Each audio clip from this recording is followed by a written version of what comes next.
da shugaba ya kamata, amma ka samu shugaba mugu wanda baya san al'umma.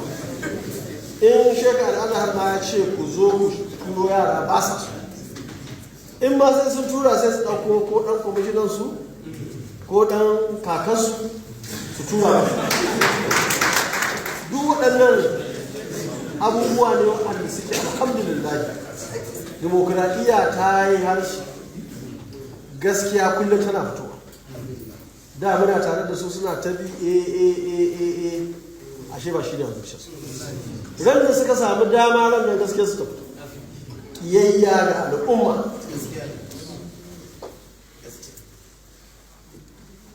Kuma Allah ce taimake mu, abubuwan da muka zo kullum don zai wahala in dai ba 'yan uwanmu 'yan siyasa ba, mai neman gwamna bai samu ba ko